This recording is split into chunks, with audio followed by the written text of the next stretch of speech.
J'ai le plaisir aujourd'hui d'accueillir la fondatrice des Princesses en basket. Elle accompagne les femmes qui vivent la vie d'apparence parfaite à retrouver qui elles sont vraiment, à donner du sens à leur vie et à être enfin pleinement épanouies. Elle les accompagne entre autres pour passer de salariés à auto-entrepreneurs. Elle est également la maman de Lisa, la compagne de Pierre et la mémère de Soka.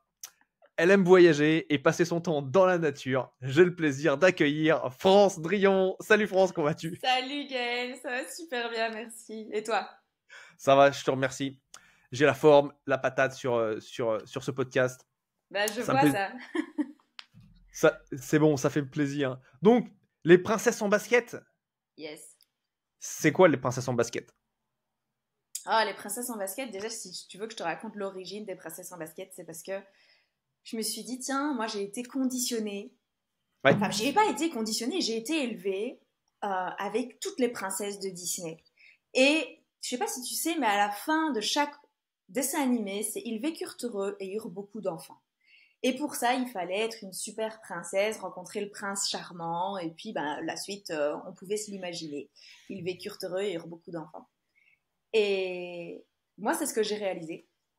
J'ai grandi dans une famille, je veux dire tout ce qu'il y a de plus conventionnel. J'ai une bonne éducation, j'ai fait des bonnes études, j'ai eu un super job, j'ai rencontré mon ex-mari du coup. J'ai rencontré le papa de ma fille plutôt.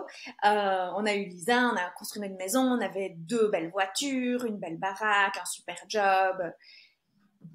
Et en fait, je me rendais compte qu'à l'intérieur de moi, j'étais, mais genre, pas du tout remplie. Comme si, tu vois, je cherchais toujours à compléter quelque chose que j'avais pas. Et toujours dans cette éternelle insatisfaction. Je travaillais plus, j'essayais toujours d'être plus, et en même temps, je me sentais à l'intérieur comme si j'étais pas à la hauteur. Pas à la hauteur d'être une bonne mère, pas à la hauteur d'être une bonne épouse, pas à la hauteur d'être une bonne amie parce que j'avais pas le temps de prendre contact avec tous mes amis. Je me sentais toujours pas à la hauteur d'eux. J'avais l'impression, même dans mon activité professionnelle, qui fonctionnait extrêmement bien, que je pouvais encore faire mieux. Et c'était tout le temps à la recherche de quelque chose. Jusqu'au jour où je me suis rendu compte qu'en fait, j'avais essayé de créer à l'extérieur de moi une vie parfaite. La vie parfaite de la princesse qui représente la réussite sociale. Mais moi, je me sentais vide. Et j'ai dû réapprendre à d'abord qui je suis moi. C'est quoi mes aspirations à moi, France Drian? C'est pas les aspirations que la société, mais mes aspirations à moi. C'est quoi ce qui me passionne? C'est quoi ce qui me fait vibrer? Et comment est-ce que je peux en mettre tous les jours un peu plus dans ma vie? Et donc je me suis dit, ben tiens, finalement, ça m'a connecté à la princesse. Mais j'avais plus envie d'être la princesse avec les talons aiguilles, le corset trop serré pour faire bien séance. J'avais envie de m'enfiler des baskets et de me dire à partir de maintenant, je suis une princesse parce que ça c'est non négociable. Mais par contre, je suis bien dans mes baskets. Et c'est comme ça qu'est née les princesses en basket. Donc, t'as dit, je dirais que t'as envoyé se faire foutre les princesses de Disney. Bah, je ne les ai pas envoyés faire foot. En fait, j'ai pris Non. du temps. En plus, avec ma fille, moi, j'ai un grand don. C'est dès que je regarde un film, un dessin animé, je directement les morales qui arrivent et je me dis, ah, c'est ça le message, c'est ça le message. Et il y a énormément de messages. Walt Disney, c'était un pionnier du développement personnel, il faut le savoir. Et derrière, le juste, ils vécurent heureux, ils eurent beaucoup d'enfants, il y a énormément de messages. Et donc j'ai pris le temps de regarder tout ce qui m'avait conditionné en me disant, tiens, mais finalement, est-ce que j'ai bien interprété ce qu'on voulait partager? Et pas du tout. Pas du tout, Mhm. du tout, du tout. Si tu regardes Explique. par exemple Yasmine dans Aladdin. Ouais. Yasmine, bah là aussi, ils vécurent heureux dans leur palais avec Aladdin. On passe de la pauvreté du pauvre petit Aladdin qui est un orphelin, qui finalement devient un grand prince marié avec Yasmine et ils vécurent heureux et eurent aussi beaucoup d'enfants. Yasmine, elle représente la soif de liberté. Yasmine, elle, euh, elle va à l'encontre des croyances de son père. Elle passe son temps à tout le temps, remettre en question ce qu'il dit. Mais ça, on ne le perçoit pas. C'est en tant qu'adulte qu'on Mhm. peut se dire, tiens, ah oui, c'est vrai que ça se passe comme ça. Si tu regardes Moi, j'aime beaucoup, par exemple, dans les nouveaux dessins animés, parce que c'est encore plus flagrant, les nouveaux Disney, les nouveaux Pixar, regarde La Reine des Neiges, il y a tellement de gens qui en ont marre d'entendre libérer, délivrer.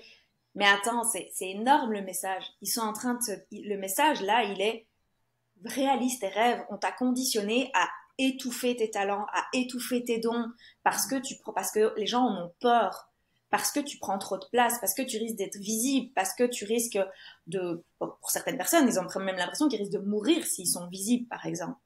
Et tout à coup, le jour où elle assume ses dons, ses talents, oui, ça passe par une période de chaos, et puis il y a quelque chose de magique qui se crée. Mhm. Et là, tu te dis, moi, c'est ça que je vais chercher, c'est de me dire, mais en fait, si, il y a des messages qui sont juste merveilleux. Alice au pays des merveilles, c'est pas une princesse, mais Alice au pays des merveilles, elle vient travailler tous nos Et archétypes. c'est La et c'est pas gestion un du Disney, temps. Alice. C'est un Disney, Ah non, Alice. mais c'est un Disney, Alice. C'est un Disney, d'accord, très bien. C'est un Disney, Alice. Je savais pas. C'est pas une princesse, mais c'est un Disney.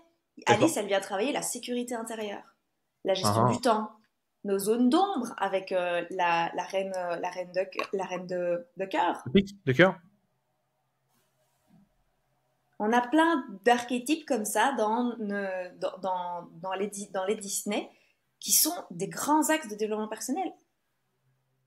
Et toi, tu l'as utilisé pour le mettre au sein de tes accompagnements Yes, des princesses en basket. C'est bien ça. yes. Et avec toutes les personnes voilà, que toi, tu as accompagnées, c'est quoi pour toi, je dirais, l'archétype que tu retrouves le plus souvent ou quelque chose que tu... ouais, bon, l'archétype que tu retrouves le plus souvent pour ces femmes voilà, qui sont emprisonnées euh, dans la bienséance de la société qui fait partie pour moi voilà, des trois choses qui étouffent ce que j'appelle la flamme intérieure des personnes avec lesquelles je peux travailler, à savoir la société, l'école et la famille. Quel est l'archétype que toi tu retrouves le plus régulièrement? Bah, la Cendrillon. La Cendrillon. Mhm. Donc il y a plein de Cendrillon. Vas-y, explique-moi ce que c'est la... Bah, la Cendrillon, c'est la fille qui a une enfance, tout ce qu'il y a de plus je vais dire conventionnel parce que pour moi c'est assez conventionnel de faire ses études, c'est son école primaire, secondaire, d'avoir relativement des bons points. Je dis pas que c'est des premières de classe, mais sont des filles qui globalement réussissent bien. Elles continuent par faire des études et il y a cette notion du jamais assez. Et ce qui est intéressant, c'est Mhm. le jamais assez. C'est pas Ouais. la société, c'est pas les autres qui nous disent qu'on n'est jamais assez, c'est notre petite voix interne. Et cette petite voix interne, pour moi, je la compare à la D'accord. belle-mère de Cendrillon, qui passe son temps à lui dire, et aux demi-sœurs, là, qui passent leur temps à faire en sorte que Cendrillon soit perçue comme une pouilleuse, alors qu'en fait, elle a énormément de valeur. Et ça, ben, cette petite voix-là, celle des deux demi-sœurs et de la belle-mère, ben, c'est cette voix qui nous dit t'es pas assez, t'es pas capable, t'es pas à la hauteur, t'y arriveras jamais. C'est pas comme ça qu'il faut faire. De toute façon, t'es pas une bonne mère, t'es pas une bonne épouse, genre juste t'es pas. Et ça, pour moi, c'est l'archétype de la Cendrillon. Et il y en a tellement. Et c'est clair que moi, ce sont mes clientes, comme on dit, les clientes âme sœur, mes clientes de cœur, parce que ce sont toutes des Cendrillons qui passent leur temps à se dévaluer, alors que ce sont devenus des experts dans leur domaine. Ce sont parfois devenus même des références dans leur domaine. Euh, Elles réalisent des choses de fou, mais toujours avec cet espace de vide à l'intérieur, parce qu'elles essayent de se remplir avec quelque chose qui vient de l'extérieur, à la place Hmm. d'apprendre à faire taire cette marâtre. La marraine qui vient leur... Oui, heureusement qu'il y a la marraine à côté qui de temps en temps vient leur donner des bouffées d'oxygène et leur dire hé hey, cocotte, t'as jusque minuit aujourd'hui. T'as le carrosse, la belle robe, les pantoufles de verre et en plus, tu le sais pas encore, t'as le prince charmant. Et en plus, elles ont déjà ça. Donc, ce que tu fais, c'est... Tu viens les dévoiler à elles-mêmes, quoi, Ouais. si je puis dire. Et qu'est-ce qui fait, selon toi, bah, qu'on est arrivé aujourd'hui en 2024 et qu'il y a... Et que ce soit, parce que pour moi, c'est un sujet de société qui est vraiment important, où tu vois, simple, des personnes bah, voilà, qui sont amenées à ne pas vivre la vie qui les inspire vraiment. On en voit de plus en plus, par le simple fait voilà, des statistiques. Le nombre de burn-out, c'est un truc qui explose. Le nombre également, si on veut aller dans cette direction-là, voilà, les personnes qui malheureusement soit font des tentatives de suicide, soit se suicident, ça augmente de manière énorme, surtout en plus aujourd'hui chez les jeunes. Qu'est-ce qui fait, voilà, selon toi, que on en soit arrivé là? Si je prends les statistiques des jeunes qui se suicident, je veux pas être gentille, c'est pas mon rôle. On est dans une société où, en tant qu'adulte, on ne donne pas d'avenir à nos enfants, où les enfants se disent oh, c'est trop bien de devenir adulte. Et ça, c'est vraiment. Enfin, quand je vois le nombre d'enfants qui sont en colère, qui sont en rébellion, quand on parle de la crise d'adolescente qui est de plus en plus violente, parce que la perspective d'avenir pour nos enfants, elle est angoissante. Sérieusement, quand je vois la plupart des gens de mes clientes, elles sont dévouées plus que tout pour leurs enfants, vu qu'étant donné qu'elles ont l'impression de ne pas être à la hauteur. Mais elles se sacrifient tellement pour leur travail, qu'il y a cette idée de il faut travailler dur, il faut travailler dur, il faut travailler dur, il faut tout le temps se sacrifier pour son travail. Qu'est-ce que ça donne? Est-ce que ça donne envie réellement à quelqu'un de se dire waouh, moi je veux être adulte, je veux passer ma vie à travailler, je veux être une fucking de mauvaise mère, je veux avoir un couple de merde parce que mes parents passent son temps à se disputer. Sérieux, t'as envie de grandir? Non, mais moi je comprends les syndromes de Peter Pan. Y a C'est pas quoi le syndrome de Peter Pan pour ceux Le qui ne savent syndrome pas de ce que Peter c'est? Pan, c'est quand tu veux éternellement rester un enfant. D'accord. Il n'y a pas d'envie là-dedans. Après, en tant que nous, notre responsabilité, c'est de se dire, ok, on a des croyances qui viennent de plus haut. Alors plus haut, tu l'as dit, il y a la société, il y a l'école qui nous conditionne, évidemment. Déjà, je prends cette énorme croyance qui est de dire qu'il faut travailler dur pour réussir. Oui, il faut travailler, ça, on va pas se leurrer. Mais quand on est en train de kiffer ce qu'on fait, genre là, tous les deux, moi, j'ai pas l'impression que je travaille dur. Déjà, j'ai pas l'impression que je travaille. Ouais, j'avoue. Donc, c'est remettre une définition derrière le travail. Donc on a dit la société, on a l'école, on a la famille qui influence aussi, mais on a la religion. Notre culture religieuse, quelle qu'elle soit, chez nous, c'est plutôt le christianisme. Il y a un poids de la société de la médiocrité. Il faut pas être trop heureux, trop riche, trop bien, trop joyeux. Il y a pas on peut pas être trop. Il y a une espèce on lisse tout. Il y a un petit peu comme quand tu prends tes rapports de prise de sang. Si t'es au-dessus, t'es dans le rouge. Si t'es en dessous, t'es dans le rouge. Et ben, tu dois rester non-stop dans le gris. Ouais. C'est pareil. Mais vivre une vie grise, c'est pas le kiff, quoi, parce que c'est un peu comme ce que tout le monde fait, ce que tout le monde vit, etc. Tu vois. Mais oui, j'adore. Moi, ce que j'adore, c'est il y a un clip de Moby. Je sais plus quelle chanson c'est, où tout est en noir et blanc, et ce sont des gens qui sont sur leur téléphone, et ils finissent tous par être mangés ils tombent dans un trou et ils sont mangés par un espèce d'or. C'est un peu l'histoire de notre société actuellement. On est déconnectés les uns des autres, parce que, oui, il y a la technologie, et moi je suis absolument pour la technologie. Maintenant, ce qui se passe, c'est que qu'est-ce qu'on en fait? C'est ça qui importe. Ouais. Et là, on a chacun du pouvoir dessus, en fonction de ce qu'on en fait. Mais on nous dit mais il faut pas gagner trop d'argent parce que si t'as trop d'argent, t'es pas très spirituel. Moi, je peux te dire qu'il y a plein de maîtres spirituels qui sont milliardaires. Hein. Donc, moi, j'ai pas de souci. D'ailleurs, le plus grand maître spirituel des catholiques reste quand même l'Église. Et l'Église, le Vatican, c'est une des plus grandes fortunes du mondial. Donc, qu'on soit bien clair, on peut être spirituel et riche. Ouais. On peut être une bonne mère et une super femme d'affaires. Pourquoi est-ce qu'on doit toujours mettre du ou on peut mettre du et? Donc c'est venir combiner à la place de venir diviser, en fait. Oui. Et puis tu sais, on parlait de l'école et moi ça me fait penser à ma fille, une expérience qu'on a vécue la semaine dernière. Elle revient de l'école et elle me dit, donc elle a 10 ans, elle a cours d'anglais et elle a des difficultés, elle est dyslexique. Et elle me dit, maman, j'ai eu un échec en anglais, c'était une compréhension à la lecture. Je dis pas de souci, c'est pas grave. Si t'as un échec, c'est que t'as pas compris quelque chose. On va revoir ça ensemble. Et donc je regarde les réponses qu'elle a données. Et là, en fait, je me dis, il y a des fautes, mais elle a juste à certains endroits.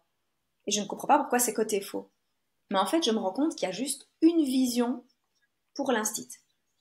Mais dans la vision de Lisa, qui est une autre vision que celle de l'enfant lambda, mais Lisa a raison dans sa réalité. Donc elle comprend pas pourquoi elle a faux. Ouais. Et c'est là que tu dis, ok, en fait, l'école nous conditionne à juste à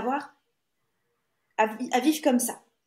Si tu es pas dans la manière dont le prof veut, eh bien, on t'envoie enfin, au Caire, on t'envoie où tu veux, mais enfin, pas où tu veux, où lui veut. Et Où ils veulent, ouais. ouais, où ils veulent. Et c'est une grosse problématique. Parce que ça fait que tu as des enfants de 10 ans qui rentrent et qui sont en mode d'évaluation totale, parce qu'ils Ouais. ont l'impression qu'ils sont des grosses merdes, alors qu'ils ont fait de leur mieux. Ouais, c'est tellement, tu vois, c'est ça. Et l'école, tu vois, quand tu le vois, moi, c'est quand même, tu vois, un outil, tu vois, limite de. En fait, ça apporte une vision spéciale, tu vois, du monde et de la vie en général, qui pour moi, c'est plus, je dirais, une propagande de l'État qu'autre chose, tu vois. Parce qu'en Mais fin de ce compte, n'est que oui, ça. t'as des profs, etc. Tu vois, je vais te donner un exemple, et c'est comme ça, en fait, tu conditionnes les gens à réfléchir d'une certaine façon, et tu vois les résultats que ça crée. Bah là, aujourd'hui, on voit les résultats de ce qui a été créé il y a 20 ans, 30 ans, 40 ans en arrière sur les bancs de l'école, tu vois. Et en quoi c'est plus adapté. Et le souci pour moi, c'est qu'en fait, à l'école, tu vois, enfin, à l'école, on n'est pas amené à apprendre ou à enseigner des choses qui vont être très utilisées dans la vie de tous les jours. Tu vois, Et oui, tu c'est sais, je viens de terminer un des livres de Robert Kiyosaki, Vos enfants riches et brillants, et il dit jamais votre banquier va vous demander votre diplôme. Jamais. jamais. Jamais, il s'en fout. Jamais ils vous demandent votre diplôme. Les choses Mais importantes dont tu te rends compte quand tu grandis, c'est quoi? C'est trois choses principales. C'est ta santé, tes relations, ton rapport à la création de richesse. Trois choses qui sont jamais abordées à l'école. À l'école, on mais t'apprend ça, c'est pas. clair. Mais tu sais, il faut se dire une chose, c'est qu'ils peuvent pas l'apprendre. Un prof, c'est un élève qui est jamais sorti de l'école. Un prof, c'est un élève, c'est pas faux, c'est vrai. Ils sont jamais sortis de l'école. Ils sont passés d'élèves à enseignants. Ils n'ont pas expérimenté autre chose que être dépendant d'un système Qui est toujours le même. Et ce qui qui n'a est, pas évolué.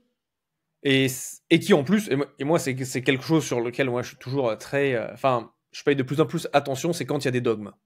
C'est pour ça que je parlais de propagande, mais c'est vraiment, tu vois, une propagation de dogmes qui sont toujours les mêmes, tu vois. Un prof va penser comme un prof parce il est entouré de profs. Et j'avais cette réflexion avec mon yogi où il me dit, mais en fait, il faut tout remettre en question. Et moi, c'était un truc qui me faisait un peu peur parce que quand j'étais à l'école, justement, je me faisais un peu taper dessus parce que je remettais tout en question. Et je posais beaucoup de questions. Et ça, j'avais remarqué que ça dérangeait certaines personnes. Et là, tu vois, je me suis dit, mais j'ai pris une chose qu'on nous enseigne, c'est Christophe Colomb a découvert l'Amérique. Je suis pas là pour dire c'est Christophe Colomb, Vasco de Gama ou Amerigo Vespucci, etc. C'est pas l'objet de mon bon propos. Mais en fait, quand tu réfléchis, il a rien découvert du tout. Et là, quand j'avais eu cette prise de conscience, je me suis dit, mais en fait, il a uniquement découvert l'Amérique pour les Européens, pour les non-natifs de l'Amérique. Mon yogi était né dans la forêt amazonienne, au Suriname. Et donc lui il me dit, mais il a découvert quoi? Nous, on était déjà là. Et là, tu te dis, waouh, la construction qu'on nous a faite du monde, elle est centrée, bah, je dirais, sur notre point de vue, en fait. Et quand tu es amené à challenger tous tes différents points de vue, c'est là où, en fait, tu peux comprendre le monde de manière très différente et qui, à mon avis, est beaucoup plus inclusive que uniquement, bah oui, c'est lui qui l'a trouvé. Et détenir ça comme étant une vérité. Si tu détiens un truc comme étant une vérité, c'est que c'est qu'il va y avoir un souci quelque part à un moment. Mais ce qui est génial, c'est que tu vois, quand tu parles de ça, c'est que nous, les Européens, on a l'impression que genre qu'on a découvert le monde, on a fait les plus grandes, je sais plus comment on appelle, c'est pas expérience, mais enfin bon, bref. Et quand tu vois les Américains maintenant, quand ils parlent des Européens, ils nous voient comme un musée.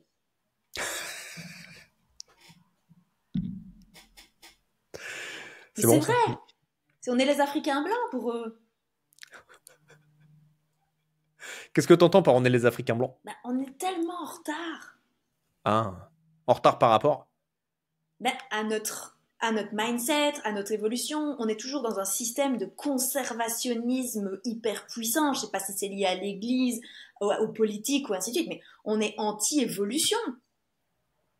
Et quand je dis on, c'est même pas que les politiciens. Hein. Les gens, la plupart des gens dans la rue qu'on croise, tu leur demandes de changer un petit peu même pas leur point de vue, mais si ça touche pas à leur portefeuille, ils ne changent rien. On parle d'écologie, puis il y en a qui vont dire ah mais moi j'y crois pas à l'écologie, ah j'y crois pas au réchauffement climatique. Ah ben moi je peux te dire que moi j'y crois. Hein.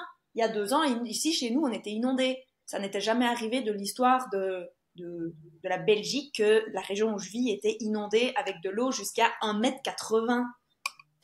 C'est vrai, on était pas loin. On était, c'est pas À Dinan que t'es à Dinan, voilà, oui, exactement. Je te remercie.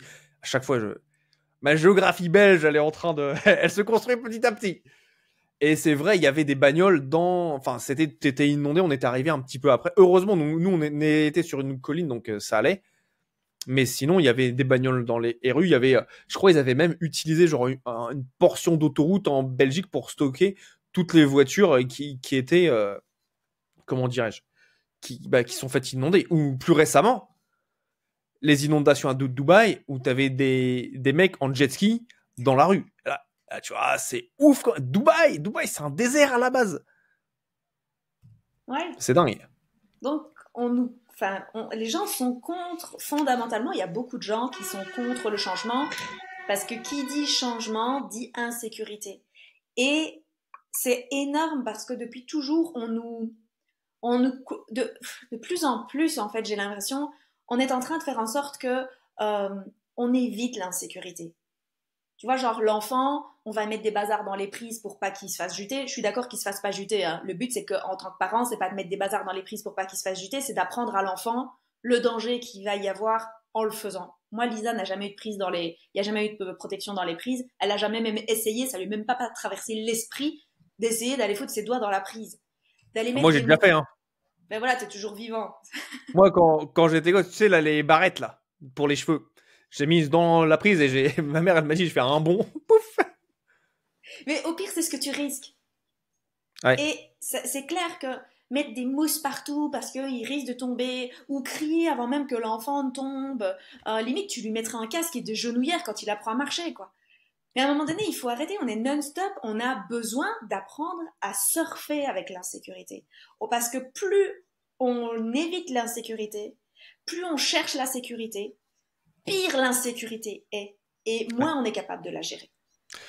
Ouais, c'est ça. Et tu vois, c'est quelque chose aussi, c'est très utilisé, notamment par l'intermédiaire des politiques, pour être amené à... Simple, tu remarqueras que dès qu'il y a un changement de loi qui est assez radical, c'est au sujet de la sécurité. Ah, mais moi, ça m'agace. Hein. Je vais encore revenir sur ma fille, mais j'arrive à l'école. Ma fille adore amener le chien à l'école. Et les enfants, ils adorent. Et quand je dis le chien à l'école, c'est que le chien, il reste derrière l'autre côté de la barrière, mais les enfants, ils viennent le caresser. Soka, elle leur saute dessus de l'autre côté de la barrière, elle leur fait des léchouilles. Tu sais, c'est des enfants, ils ont 7 et 12 ans. Ils sont fans des animaux comme ça, et ceux qui aiment pas les animaux, ils viennent pas. Et puis un jour, Lisa revient à la maison et elle me dit, maman, je peux plus amener le chien à l'école. Déjà, moi, là, je me dis, c'est moi en tant que maman à qui on doit parler de ça. C'est pas un enfant de 10 ans à porter la responsabilité de transmettre le message à sa mère. Déjà là, je me dis, c'est quoi les couilles enfin, c'est pas très poli, mais c'est quand même ce que je pense. C'est quoi, évidemment, le courage qu'ont ces instits de ne pas venir me prévenir à moi. Ouais. Ensuite, j'apprends que à partir de maintenant, donc c'est le seul chien qui vient, mais oui, mais si d'autres parents venaient, tu te rends pas compte de ce que ça ferait? Ça fait 1 an qu'elle vient, il n'y a pas d'autres parents qui viennent. Enfin bon, bref, moi ça m'énerve toujours cette notion de oui, mais si les autres et si tout le monde faisait comme ça, ben non. D'ailleurs, en l'occurrence, tout le monde ne fait pas comme ça parce qu'on n'a pas tous les mêmes valeurs, on n'a pas tous les mêmes envies. Tu sais qui dit ça? Dans plein d'endroits, on te dit. Non, c'est les instits qui t'ont dit ça? Ou c'est la directrice? Non, c'est les instits. Hein. C'est les instits.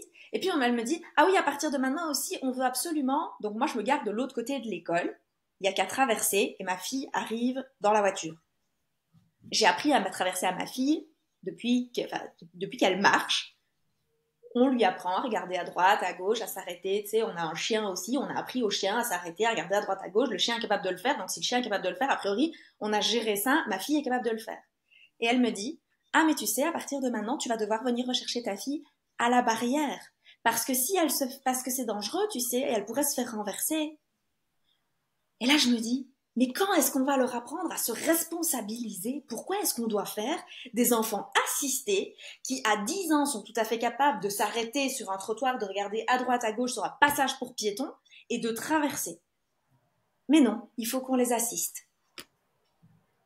On passe notre vie, maintenant, à être tellement assisté qu'on ne va plus être capable de réfléchir par soi-même. Mais quand on n'est plus capable de réfléchir par soi-même, on est extrêmement manipulable. Ah bah, on est surtout manipulable. Parce que là, c'est quelque chose qui vient même enfreindre ta liberté individuelle. Là. Ah mais carrément. Moi, quand j'ai entendu ça, je dis, Lisa, je crois qu'on va être bien clair. Je vais aller trouver ton instit. Je vais aller faire un petit mot comme de quoi tu as l'autorisation de traverser toute seule.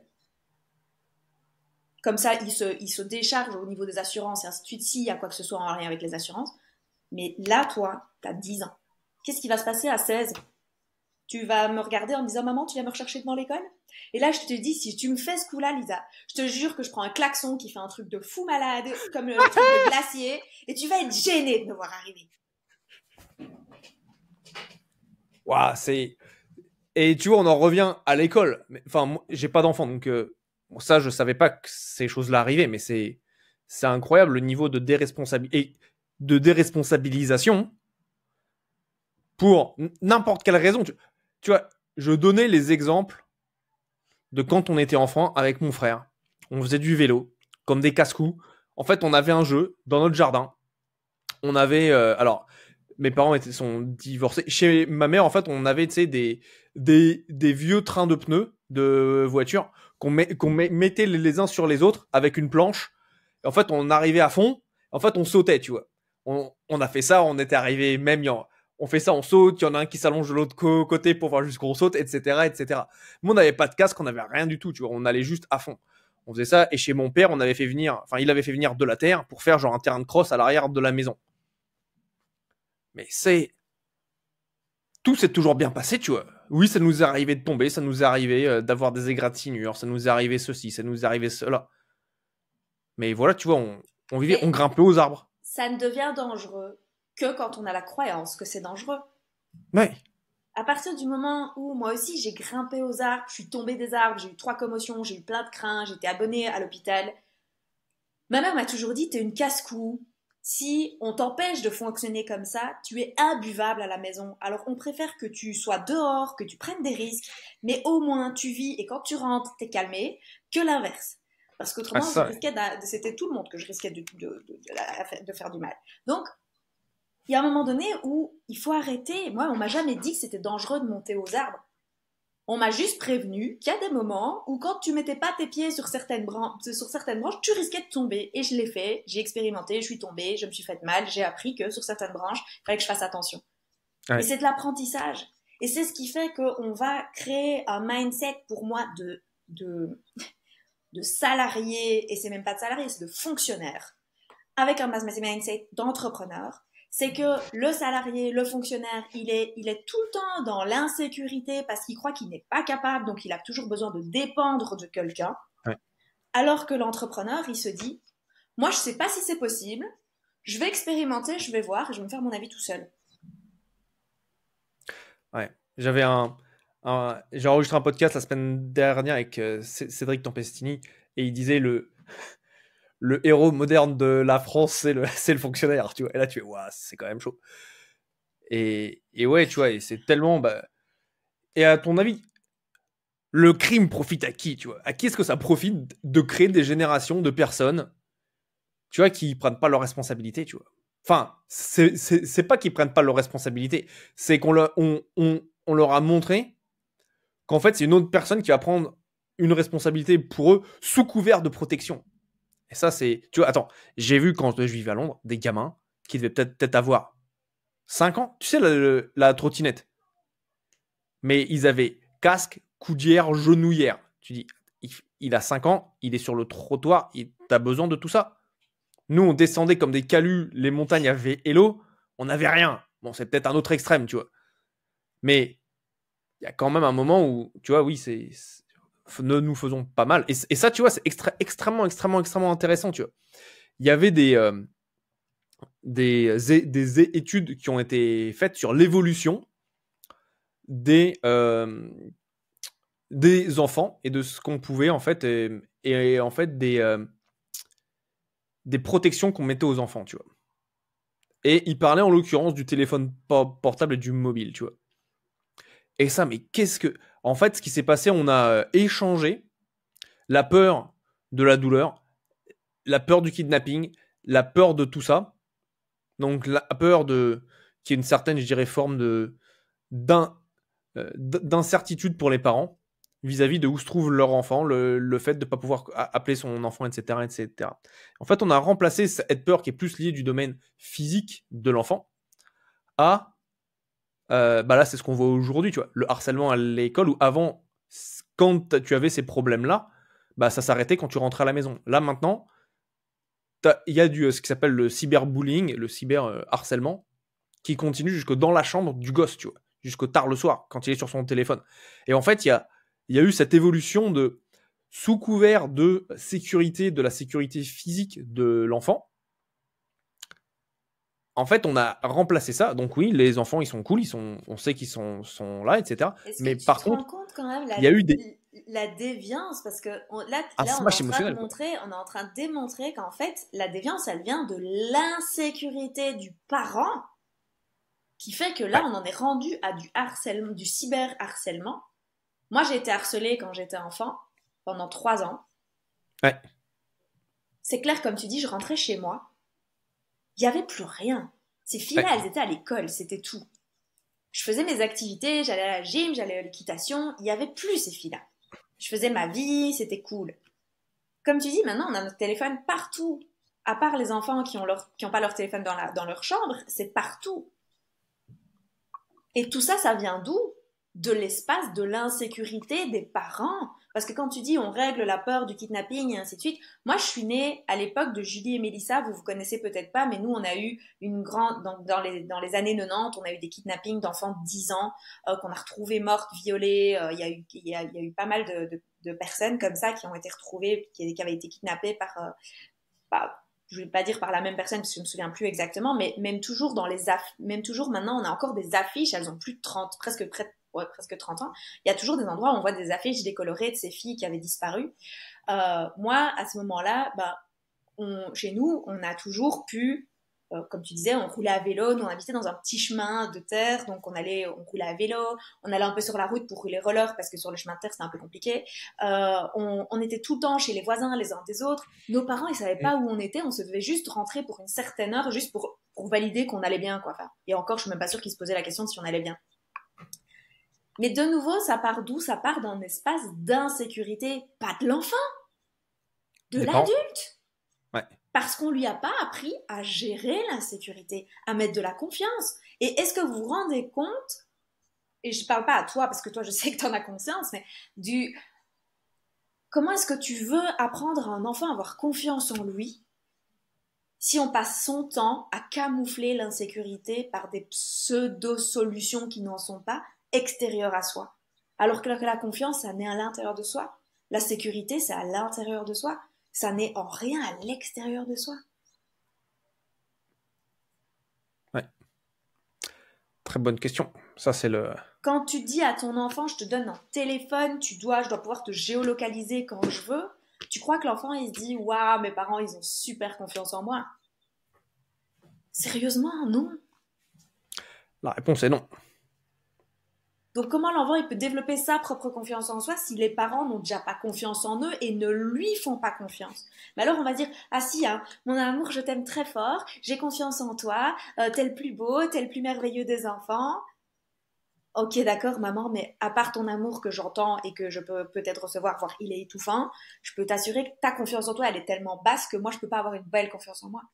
On n'est Ouais. pas des exemples pour nos enfants, on n'est pas de bons exemples pour nos enfants. Enfin, moi, c'était mon constat avant, et je pense que je suis pas encore l'exemple que je voudrais réellement être.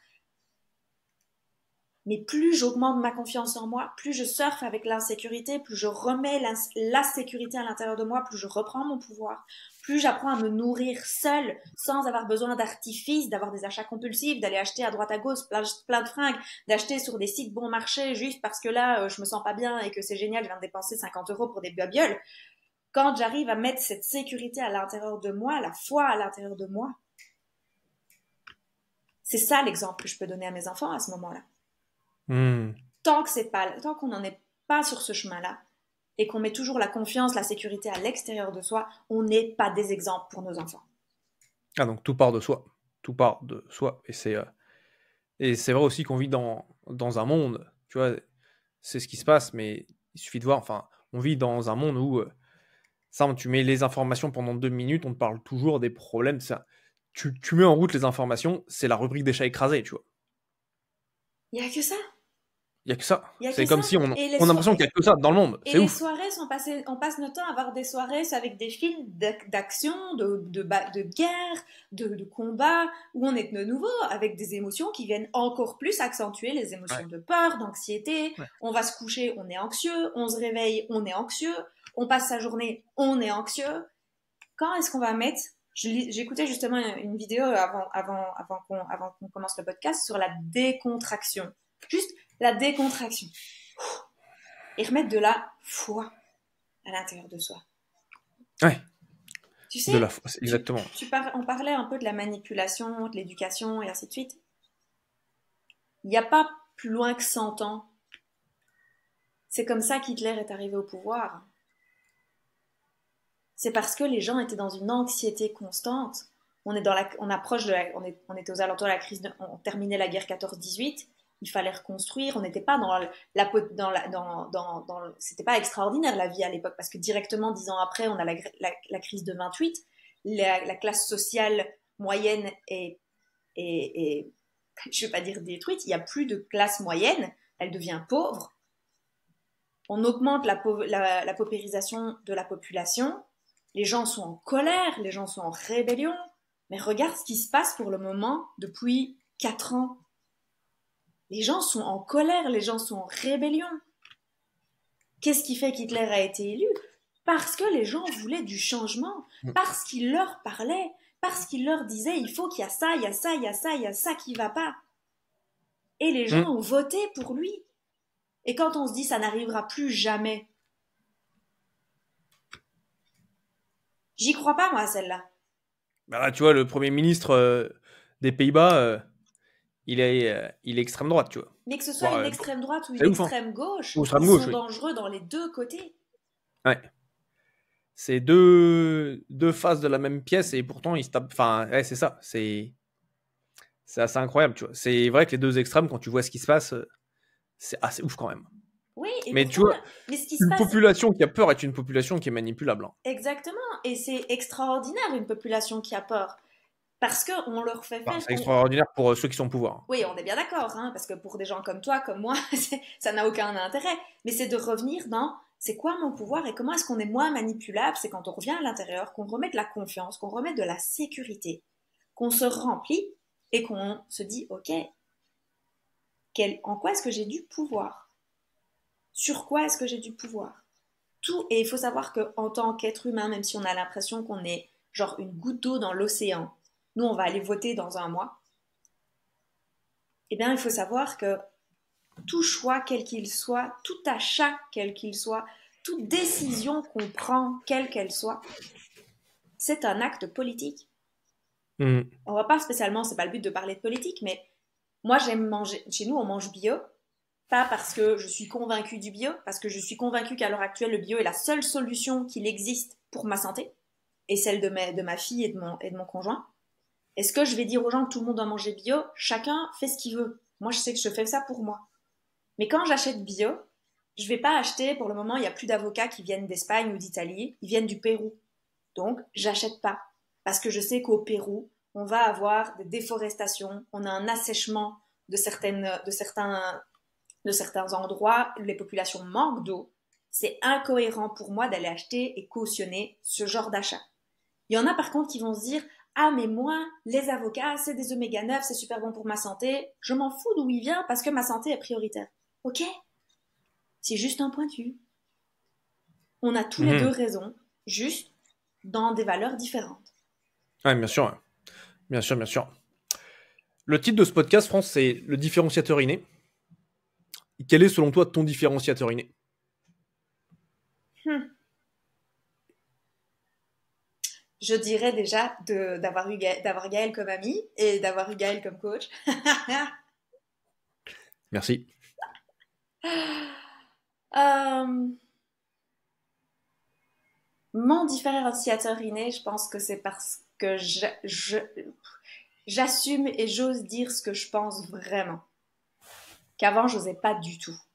Mhm. Et oser déplaire, ben finalement, c'est s'attirer à soi des personnes qui parfois n'osent pas dire, n'osent pas ressentir, mais au fond d'eux, ils sentent que c'est juste.